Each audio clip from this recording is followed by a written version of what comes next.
বিয়েতে ৫১টা শাড়ি পেয়েছিল মেয়েটা। অষ্টমঙ্গলায় ফিরে এসে আরও ৬টা। এত শাড়ি একসঙ্গে সে জীবনে দেখেনি। আলমারির প্রথম থাকে সে রাখল সব নীল শাড়িদের। হালকা নীল একটাকে জড়িয়ে ধরে বলল, তুই আমার আকাশ। দ্বিতীয় থাকে রাখল সব গোলাপিদের। একটা গোলাপিকে জড়িয়ে ধরে সে বলল, তোর নাম অভিমান। তৃতীয় থাকে ৩টি ময়ূর, যেন ৩ দিক থেকে ছুটে আসা সুখ।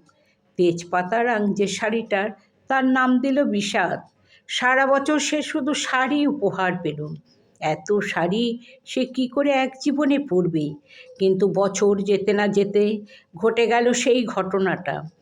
সন্ধ্যের মুখে মেয়েটি বেরিয়েছিল স্বামীর সঙ্গে চাইনিজ খেতে।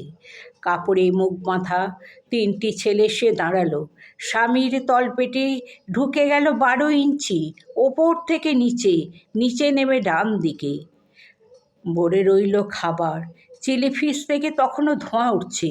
এর নাম রাজনীতি, বলেছিল পাড়ার লোকেরা। বিয়েতে ৫১টা শাড়ি পেয়েছিল মেয়েটা। অষ্টমঙ্গলায় ফিরে এসে আরও ৬টা।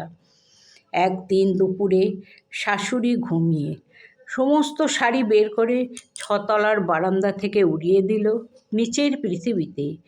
শাশুড়ি পরিয়ে দিয়েছেন তাকে সাদা থান। ১৯ বছরের একটা মেয়ে, সে একা। কিন্তু সেই থানও ঝটকায় খুলে নিল ৩জন। পাড়ার মোড়ে একটি সদ্য নগ্ন বিধবা মেয়ে দৌড়াচ্ছে আর চিৎকার করছে, বাঁচাও। পেছনে ৩জন। সে কি উল্লাস! নির্বাক পাড়ার লোকেরা। বিয়েতে ৫১টা শাড়ি পেয়েছিল মেয়েটা।